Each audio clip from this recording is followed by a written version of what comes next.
Patuloy na nakakaapekto sa Central Visayas ang tindi ng bagyong Opong na naglalagay sa lalawigan ng Cebu sa ilalim ng Signal Number 1 ngayong araw na Biyernes, Setyembre 26, 2025.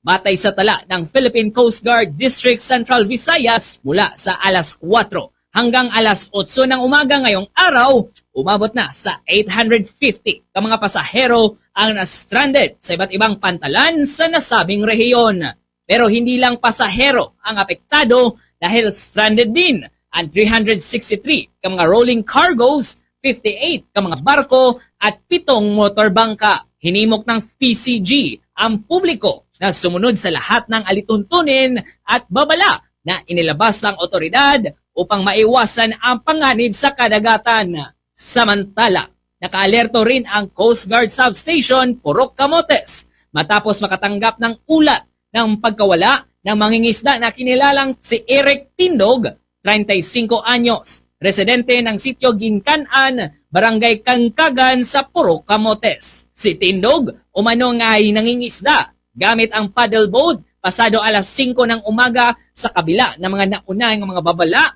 hinggil sa banta ng bagyong Opong, ngunit sa ngayon natagpuan na ito nga palutang-lutang sa kadagatan ng nasabing barangay at inalampa ng Bombo News Team ang kanyang kalagayan. Sa eksklusibong panayam ng Bombo Radyo Cebu, sinabi ni Lieutenant Junior Grade Abel Jan Lumboy ng PCG Central Visayas na naglabas na ng advisory ang Coast Guard sa Camotes para pigilan ang lahat ng mangingisda maglayag sa dagat habang nga nagpatuloy ang banta ng bagyo. Gayunpaman, may mga katulad rin ni Tindog na nakipagsapalaran pa rin sa pangingisda. Nagbabala rin si Lieutenant Junior Grade Lumboy sa seryoso at mapanganib na sitwasyon at binigyang diin ang kahalagahan ng pagsunod sa mga babala ng Philippine Coast Guard.